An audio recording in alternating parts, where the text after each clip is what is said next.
Hello students, I am Kalpana Mishra and welcome back to our YouTube channel. Students, आज के इस video में हम डिस्कस करने वाले हैं क्लास 9th का मैथमेटिक्स एक्सरसाइज 1.4 का क्वेश्चन नंबर 2।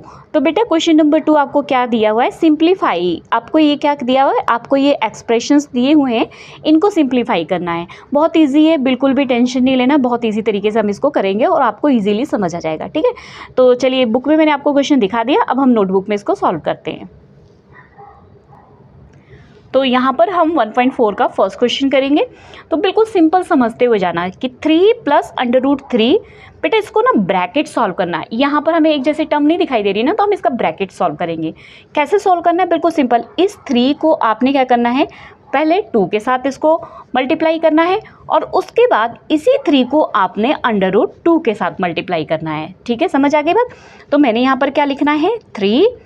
उसके बाद हमने क्या लिखना है, यहाँ पर इनके साथ मल्टीप्लाई हमें करनी है। क्या करना है, पहले इस 3 की मल्टीप्लाई 2 से किया तो 3 2 जा कितना हो जाएगा, 6। ठीक है, उसके बाद इस 3 की मल्टीप्लाई मैंने किससे करना है, √2 से। तो क्या हो जाएगा, यहाँ पर पहले तो जो प्लस का साइन है वो ऐसे कैसे ही लगा देना है। कभी भी रूट और बिना रूट वाली आपस में डिजिट मल्टीप्लाई नहीं होती है। ठीक है, तो हमने सिंपली इसको ऐसे ही लिख देना है, 3 √2। ठीक है, अब इस 3 से मैंने ये दोनों डिजिट सॉल्व कर लिया। अब क्या करना है हमने, अब करना है इस √3 से इन दोनों डिजिट को सॉल्व करना है। तो इस √3 के आगे कौन सा साइन है, प्लस का, तो मैंने यहाँ प्लस का साइन लगा दिया। √3 की 2 से मल्टीप्लाई की। ठीक है, तो देखो √3 अलग डिजिट है, मतलब एक ये आपका इरेशनल नंबर है, ये रैशनल नंबर है। तो ये आपस में मल्टीप्लाई अगर करेंगे तो ये सिंपल ऐसे ही लिखा जाएगा। ठीक है, उसके बाद जब अगर रूट और रूट की मल्टीप्लाई होती है, ठीक है, अभी हमने इसकी मल्टीप्लाई इससे की, अब इसकी मल्टीप्लाई हम इससे करेंगे। तो रूट जो है डिजिट मल्टीप्लाई करके रूट के अंदर ही आ जाता है। तो 3 2 जा कितना आ गया, 6। बात समझ आई मेरी? अब देखो यहाँ पर अगर आपसे आंसर पूछा जाए तो यहाँ पे लाइक टर्म आपको कोई दिखाई दे रहा है? यहाँ पर अगर आप देखोगे कोई भी आपको लाइक टर्म नहीं दिखाई दे रहा है। ठीक है, तो यहाँ पे लाइक टर्म नहीं दिखाई दे रहा है, तो यही आपका क्या हो जाएगा, लाइक टर्म। मतलब अगर 6 है, यहाँ पे कहीं 2 सिंपल अलग सा कहीं दिख रहा है? नहीं दिख रहा है। अगर ये इसके साथ लगा है तो इसको हम इसके साथ नहीं ऐड कर सकते, क्योंकि इसके साथ √, है, इसके साथ भी √, है, ये भी √, है। ठीक है, तो इसलिए ये सिंगल है। अब अगर हम इन दोनों की बात करें तो यहाँ पर देखो ये √2 है और यहाँ पे √3 है। जब तक रूट सेम नहीं होगा तो ये डिजिट भी आपस में जो है सॉल्व नहीं होगी। ठीक है, और ये तीनों ही रूट अलग अलग हैं, इसलिए सॉल्व नहीं होगा। ये ऐसे कैसे ही क्या हो जाएगा, एज इट इज़ आंसर हो जाएगा। ठीक है, तो इस तरीके से इसको आप सॉल्व कर लेना। नेक्स्ट सेकंड क्वेश्चन करते हैं। सेकंड क्वेश्चन है हमारा यहाँ पर। अब देखो यहाँ पर बिल्कुल सिंपल तरीके से समझना है। यहाँ पर आपको सिंपल क्वेश्चन क्या दे रखा है, थोड़ा सा यहाँ पे ये देखना है कि कोई आइडेंटिटी लग रही है क्या। हाँ, मुझे तो दिख रही है। कैसे? ये अगर हम a + b ले लें, देखो ये सेम है ना, ये सेम है, ये भी सेम है। तो मैंने इसको a + b ले लिया और इसको a - b ले लिया, तो किसकी आइडेंटिटी बन गई, a² - b² बन गई ना। तो सेम, अब मेरे पास क्या है, यहाँ पर a की वैल्यू 3, यहाँ पर भी 3 है ना, तो यहाँ पर मैंने क्या कर दिया, 3² - b की वैल्यू क्या है मेरे पास, √3²। ठीक है, इतनी समझ आ गई।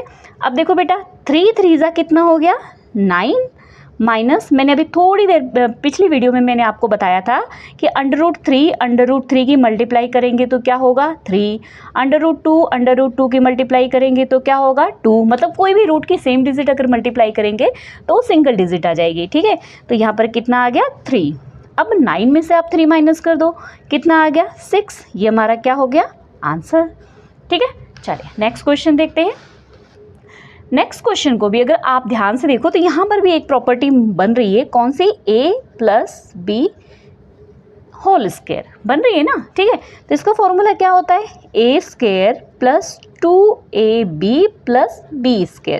ठीक है, अब देखो बच्चे यहाँ पर ये a हो गया, ये b हो गया, ये स्क्वायर हो गया। मतलब यहाँ पर हमारे पास a की जगह हमने क्या लिखना है, सिंपल a की जगह हम a की वैल्यू हमारे पास क्या है, √5 और b की वैल्यू क्या है हमारे पास, √2। ठीक है, तो यहाँ पर a² मतलब √5² + 2 × a का मतलब हमारे पास √5, b का मतलब √2 अब बी स्क्वायर का मतलब √2 की हमने क्या कर देनी है, स्क्वायर कर देनी है। ठीक है, इतना क्लियर, इतना समझ आ गया। तो देखो सिंपल, मैंने कहा था रूट की रूट में मल्टीप्लाई करने पर हमारे पास आंसर क्या आ जाएगा, वही सेम डिजिट। ठीक है, अब यहाँ पर मैंने कहा था कि रूट्स अगर अंदर है तो ये रूट्स आपस में मल्टीप्लाई करके डिजिट रूट के अंदर आ जाएगी। जैसे 2 मल्टीप्लाई 5 2 जा, अंडर रूट के अंदर हम क्या लिख देंगे, 10। क्लियर। अब यहाँ पर √2 है, ठीक है, यहाँ प्लस लिखा, √2 की स्क्वायर है तो ये क्या बन जाएगा, 2। ठीक है, अब देखो बेटा ये लाइक टर्म है ना, ठीक है, 5 और 2 लाइक टर्म है। अब ये तो मल्टीप्लाई में इसके साथ है इसलिए हम इसको सॉल्व नहीं करेंगे, लेकिन ये और ये क्या है, दोनों प्लस में है या फिर माइनस में है। तो ये 5 और 2 कितना हो जाएगा हमारे पास, 7। ठीक है, और प्लस ये मल्टीप्लाई का मतलब कोई भी साइन ना लगाओ यहाँ पे तब भी चल जाता है। ठीक है, तो यहाँ पर हम क्या लिखेंगे, थोड़ी सी हवा ज़्यादा चल रही है, तो यहाँ पर हम क्या लिखेंगे, यहाँ पर सिंपली हम लिख लेंगे 2 √10। ये हमारा क्या हो गया, आंसर। ठीक है, चलिए नेक्स्ट क्वेश्चन करते हैं, 4th क्वेश्चन। अब नेक्स्ट देखो 4th क्वेश्चन में भी बेटा सेम, ये देखो ये सेम डिजिट दिख रही है ना आपको, सेम, बस साइन का अंतर है। तो हम क्या लिखेंगे, a - b, और इसको क्या लिख देंगे, a + b।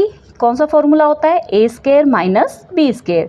ठीक है, तो सेम पहले क्वेश्चन जैसे, सेकंड क्वेश्चन जो हमने किया था, √5 की स्क्वायर, √2 स्क्वायर, √5 √5 कितना हो गया, 5, √2 कितना हो गया, 2, 5 में से 2 को माइनस करेंगे कितना आ गया, 3। ठीक है, तो ये क्या हो गया हमारा आंसर।